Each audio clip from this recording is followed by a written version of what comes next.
Isu agihan zakat Selangor kepada golongan lesbian, gay, bisexual dan transgender LGBT menjadi topik perbualan hangat dan pertikaian masyarakat. Biarpun Mesyuarat Jawatankuasa Fatwa Negeri pada 14 Mei 2012 memutuskan fatwa jenis penerima asnaf Al-Rikab Negeri Selangor yang menghalalkan golongan itu dibantu.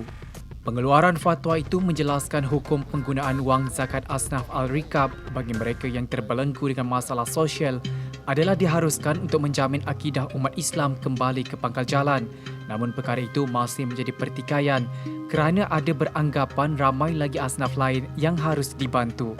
Pemangku Ketua Pegawai Eksekutif Lembaga Zakat Selangor LZS Abdul Basis Hamid berkongsi matlamat mereka serta menjelaskan kekeliruan yang membelenggu pemikiran masyarakat mengenai isu ini kepada wartawan Mahizura Abdul Malik. Asnaf Al-Rikab sebenarnya itulah keindahan Islam sebenarnya. Dalam Islam ni dia ada rukun, dalam rukun tu ada zakat, selain daripada solat dan haji dan sebagainya. Dan zakat ni pula diamanahkan untuk diagihkan pada 8 kategori asnaf. So masyarakat secara umumnya mereka memahami berkenaan dengan 3 kategori yang agak prominent, iaitu fakir, miskin, mu'alaf dan sekali amil yang menguruskan lah. Tapi dia ada lagi 4 kategori di belakang, dan daripada 4 kategori ini yang selalunya menjadi prominent adalah fisabilillah sahaja. Fisabilillah adalah orang-orang yang berjuang untuk agama, termasuklah yang berjuang dari segi pendidikan. Kita juga ada asnaf gorim. Asnaf gorim ini adalah asnaf orang-orang berhutang. Contohnya berhutang kerana perubatan, berhutang kerana kebajikan hidup dan sebagainya. Dan kita ada juga asnaf Ibnu Sabil. Ibnu Sabil ni orang yang terputus kewangan semasa mereka dalam perjalanan. Dan yang terakhir, dia bukan susunan yang mana dulu yang mana kedua, yang terakhir bukan. Dia yang dalam agama dia membezakan 2 kategori. Kategori utama, muqaddam dan muakhar. Utama dan yang kedua. Yang utama adalah fakir, miskin, mu'alaf dan amil. Yang kedua adalah gorim, fisabilillah, Ibnu Sabil dan juga rikab. So, akhir sekali ini adalah bukan akhir sekali, yang saya belum sentuh lagi ni adalah asnaf rikab, yang mana dihalalkan dalam Al-Quran oleh Allah Subhanahu Wa Taala bagi diterima oleh kategori al-rikab, iaitu dalam bahasa yang direct translation ni orang-orang yang dihambakan. Pada zaman sekarang ini kita tak ada lagi dah hamba-hamba yang kita nampak depan mata. Tetapi penghambaan secara minda itu ada. Penghambaan secara sosial itu ada. Penghambaan secara fizikalnya tak ada. Kita tak ada tangkap orang, ikat pakai gari, pakai rantai, suruh buat kerja rumah dan sebagainya. Tak ada dah sekarang. Tapi yang dihambakan oleh dadah. Yang dihambakan oleh gejala-gejala yang kurang sosial. Oleh kerana mereka ni menjadi hamba secara psikologi, di situlah Zakat Selangor melalui Fatwa Negeri Selangor memainkan peranan untuk membantu proses pemulihan dan pembebasan mereka. Siapa mereka? Dalam yang terlibat dalam golongan? Golongan ni contohnya adalah orang-orang yang dibelenggu dengan dadah. Wanita-wanita yang mengandung di luar nikah, yang terlibat dengan gejala-gejala sosial, dan dalam pada itu juga ada berkenaan dengan LGBT.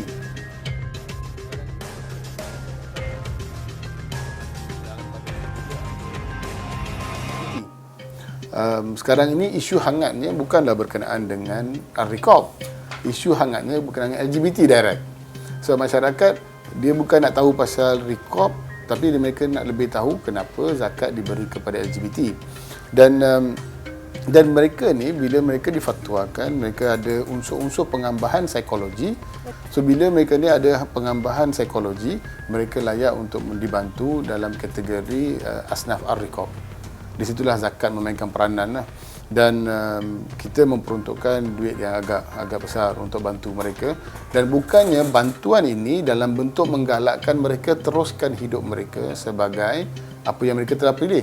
Bantuan ini adalah dalam bentuk proses pemulihan dan pemerdekaan kepada mereka. Dan bila mereka nak kembali ke fitrah, siapa yang nak ajar mereka?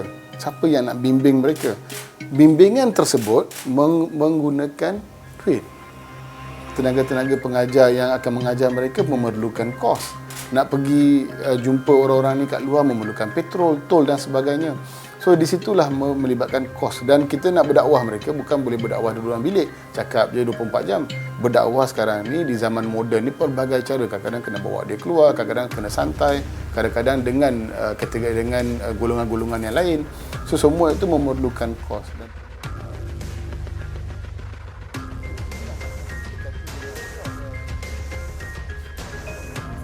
Sebab satu, dalam Al-Quran memang termaktub zakat ini hak kepada 8 kategori asnaf. Seperti yang saya sebut, daripada fakir sehinggalah riqab. So mereka adalah sebahagian insan yang layak mendapat zakat.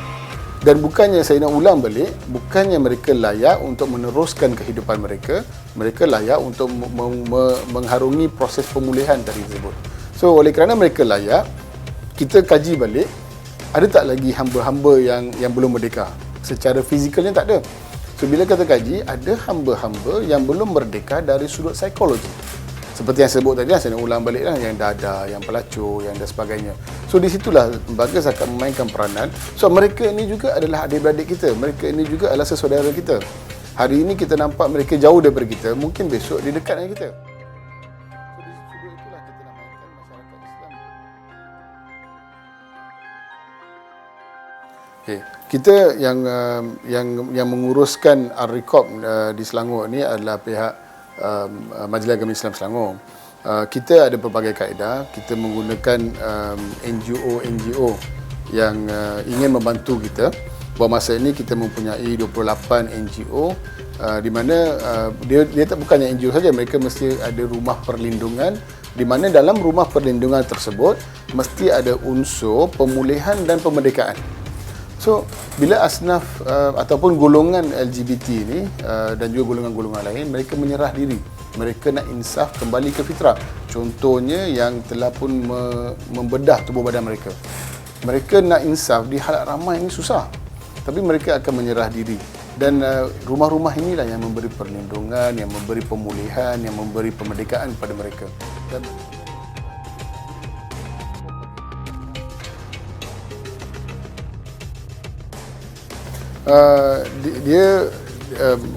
pandangan yang diberi ni, orang kata zakat digunakan, pandangan ni jadi salah atau terpesong kerana pandangan itu diambil secara matlamat yang pendek. Contohnya zakat digunakan kepada golongan LGBT, tetapi statement yang sepatutnya atau yang betul adalah zakat digunakan bagi proses pemulihan LGBT. So, jika proses pemulihan, seperti yang saya sebut tadi, bab hukum tadi, bila zakat golongan riqab boleh digunakan untuk proses pemulihan minda, untuk memerdekakan mereka, dah halal lah, dah sah kepada mereka. So, bila mereka dah boleh guna benda tu, kenapa jadi pertikaian? Pertikaiannya bila statement-statement yang betul dipendekkan dan diumumkan. Zakat digunakan untuk LGBT. Contohnya, zakat digunakan untuk pencuri. Contohnya kan, bila masyarakat dengar benda tu, dah dia pencuri, kena dapat zakat pula lagi kan. Tapi kalau dia proses untuk dia insaf, dia pulih dan sebagainya, baru orang akan faham. Sama juga dengan LGBT ni. Dan sekarang ni LGBT ni menjadi trend di Malaysia, dan apalagi di Selangor kan. Jika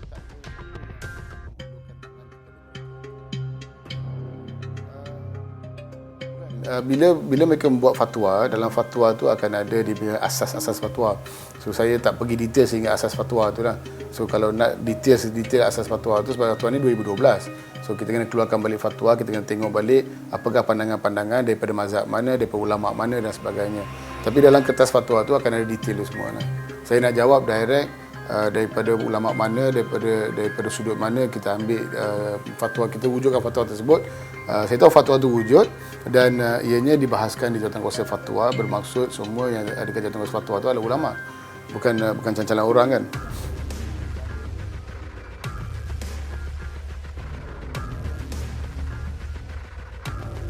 Itulah matlamat bantuan ni pun. bukannya kita bagi lepas tu kita lepaskan mereka saja. Mereka ini yang pertama adalah mereka perlu membawa diri, menempatkan diri di pusat jagaan kita. Dan setelah syarat dia. Dan setelah mereka dalam pusat penjagaan kita, mereka akan mengarungi proses-proses pemulihan. Tapi kita ada juga, tak apa kita settlekan ini dulu. So, dalam proses pemulihan tu dia ada modul-modul dia. Dia ada modul-modul, taklah terlalu, dia modul tu sistematik, tapi pelaksanaan modul tu bukanlah terlalu rigid seperti di sekolah. Tapi kita nampak dia punya perkembangan dan keberkesanan dia. Akhirnya bila mereka dah betul-betul pulih, barulah kita keluarkan mereka daripada pusat-pusat kita. Dan ada juga yang bila diorang sudah pulih dah dikeluarkan daripada pusat di bawah zakat ni, betul. Dan dia tidak lagi menerima Tak. Mereka hanya perlukan bantuan untuk memerdekakan diri. Bila mereka dah merdekakan diri, seperti dan kita juga bukan saja memerdekakan saja, kita juga mengajar mereka kehidupan bila mereka kembali fitrah. So mereka bila dah dapat kehidupan, mereka dah boleh berdikari dah. Sebab diorang ni kebanyakannya bukannya daripada golongan yang uneducated semua. Diorang ni sebenarnya well educated, dia sebenarnya tahu pasal dunia ni.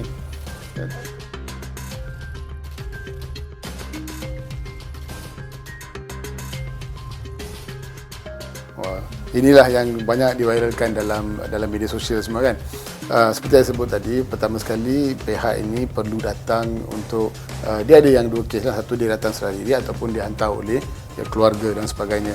So mereka dalam pusat kita. Dan pemulihan ini bukannya berlaku dalam konteks sekait mata. Ada orang yang betul-betul nak pulihkan diri, mereka akan pulihkan diri dengan sungguh-sungguh. Mereka hanya memerlukan tempoh masa yang singkat sekali. Kita tidak memberikan duit fizikal ni kepada asnaf. Kita memberikan daripada sudut perkhidmatan. Perkhidmatan ni daripada sudut tempat tinggal, makanan, bimbingan, kelas, kaunseling dan sebagainya. So, kos yang kita belanjakan adalah untuk membayar segala kos-kos ni. Yang kita bagi di tangan mereka ini adalah terlalu minimum untuk belanja harian mereka saja. Termasuk dengan rekod. Itu yang pertama. Kedua, apabila kita menyalurkan bantuan ini, kita zakat menyalurkan melalui Majlis Agama Islam Selangor. Dan Majlis Agama Islam Selangor, dia memilih dan memastikan rumah-rumah perlindungan ini mempunyai tahap kualiti yang tinggi. Dia ada standard yang tinggi untuk dicapai. Dan semua rumah ini dipantau supaya mereka menjalankan program pemulihan secara yang sistematik. Bukan mudah, dia ada satu pasukan yang khusus untuk pergi memantau mereka. Dan juga apabila mereka telah menggunakan dana dan sebagainya, mereka juga wajib menghantar laporan kepada Majlis Agama Islam Selangor untuk memastikan keberkesanan. Dan rumah-rumah setiap pandangan ada pusat dan sebagainya kan. Jika kita kata kaedah ini menggalakkan, dan apa lagi yang boleh kita buat untuk tidak menggalakkan. Dan sekurang-kurangnya adalah bantuan zakat ar-riqab ni untuk memulihkan mereka. Dan bila nak menggalakkan tu, bila orang nak buat jahat atau buat benda yang bukan fitrah, dia tak fikir berkenaan dengan pemulihan. Dia bukannya nak fikir, oh bila saya nak pulih, dia takkan kata hari ni saya buat jahat, 2 tahun lagi saya nak pulih balik, saya berikan zakat. Tak mungkin itu, sebab dia dalam nafsu untuk buat jahat. So, nak kata bantuan zakat ini menggalakkan, saya rasa tidak. Sebab bukan semua LGBT sehingga menjadi popular sekarang ni, bukannya semua LGBT tahu pun ada program-program begini secara meluas. Yang segelintir, seperti saya sebut, mungkin di Selangor ni ada beribu. Yang dalam data kita ni ada 170 orang saja. Betul, kita nak, objektif utama kita paling kurang, the minimum is waktu nafas terakhir dia menghembuskan nafas sebagai seorang Islam. Menjalani kehidupan sepenuhnya sebagai seorang Islam. Itu inspirasi. Tapi matlamat minimum bila dia hembus nafas terakhir itu, dia dapat syahadah. Dan di luar skop tu, kalau masyarakat. Dan sekarang ini dalam golongan Riqab ni pun dah ramai yang datang menjadi ikon kepada Riqab, dan mereka memainkan peranan untuk memulihkan saudara-saudara dalam kategori ini yang baru begini. So itulah matlamat, dan bukannya dengan kita wujudkan bantuan ini kita membazirkan duit. Peranan ini sepatutnya dimainkan oleh setiap insan di Selangor. Bukan saja zakat, bukan saja Majlis Agama Islam Selangor. Sebagai insan Islam kita semua perlu mainkan peranan. Tapi biar saya be very direct, bila kita tengok seorang yang kita dah tahu dia LGBT, apakah kita akan buat secara normalnya? Kita akan menjauhkan diri. Itu fitrah kita. Kita tahu saja lelaki dia ada hubungan dengan seorang lelaki, kita akan cuba menjauhkan diri, takut kita terjebak atau kita rasa jijik dan sebagainya. Tetapi ada segelintir, satu golongan kecil di Selangor ini memainkan peranan mendekati mereka, menjiwai mereka supaya dapat membebaskan mereka daripada gejala-gejala sengsara. Dan di situ kami di peringkat zakat pula, kita hanya menyalurkan, kita hanya memberi bantuan supaya mereka menjalankan kegiatan itu dengan cara yang lebih agresif dan berkesan supaya lagi ramai yang dapat diselamatkan. Itulah matlamat utama kita.